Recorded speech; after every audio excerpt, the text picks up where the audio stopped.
oposição das pessoas. Muitas vezes a gente não está preparado para isso, mas pela palavra de Deus, queridos, nós podemos ter duas certezas quando nós anunciamos o Evangelho.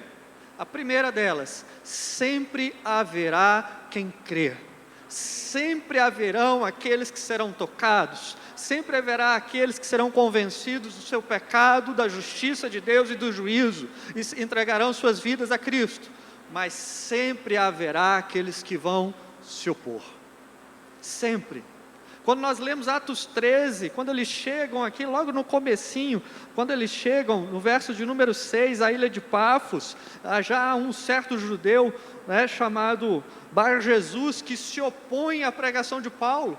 A viagem missionária mal começou, eles estão num dos primeiros locais ainda, e o texto em Atos 13 vai destacar ali a oposição que esse mágico vai fazer à pregação do Evangelho. Mas continuando, do site então dessa agência missionária citou expectativas irreais, a rejeição das pessoas. Um segundo motivo, as motivações incorretas. O que seria isso? Nós podemos tomar decisões corretas.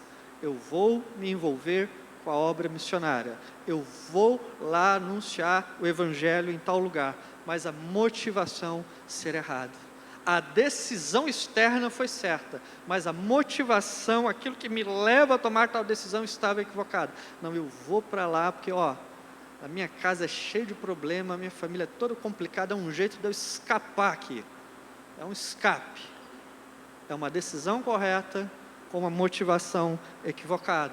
Quando chega lá diante da realidade do campo missionário, isso causa um retorno prematuro. Outros motivos apresentados ali pelo texto dessa missão diz que são as enfermidades, a velhice, a falta de apoio emocional, financeiro, a própria mudança política de alguns países que interferem na obra missionária, as crises emocionais severas. Consultei então um outro site, uma outra missão muito respeitada dos nossos dias, que é a missão CEPAL, ver se eles diziam algo a respeito, e eles têm uma estatística, eles fizeram uma estatística de campo com aqueles que retornaram prematuramente, com aqueles missionários que voltaram do campo antes do previsto. E eles fizeram então entrevistas com um grupo desses missionários e chegaram a uma conclusão, que 62% alegavam dificuldades financeiras para permanecer no campo missionário. Você fala assim, pastor Márcio, onde é que o senhor está querendo chegar? Onde estou querendo chegar que não é difícil de acreditar nessa informação. Sabe por quê, querido? Porque nós, de modo geral, quando a coisa aperta, quando a coisa fica difícil, sabe qual a primeira coisa que a gente corta? Dá um chute aí. A primeira coisa que a gente corta é a oferta de missões. Depois a gente corta uma oferta alçada, daqui a pouco a gente corta o dízimo. O negócio ficou feio, apertou, a gente vai cortando.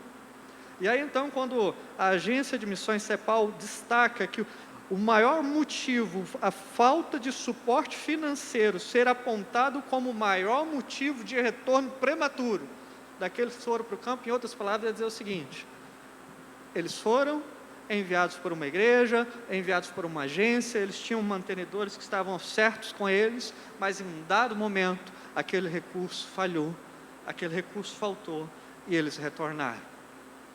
Pastor, foi o motivo de João Marcos? Não sei, mas é interessante perceber que João Marcos, ele retorna, e é interessante perceber que nos nossos dias também há uma parcela daqueles que foram enviados por suas igrejas, que foram enviados por organizações missionárias, por agências de missões, que foram enviados então convictos, mas num determinado momento, ainda de forma rápida, de forma prematura, retornam.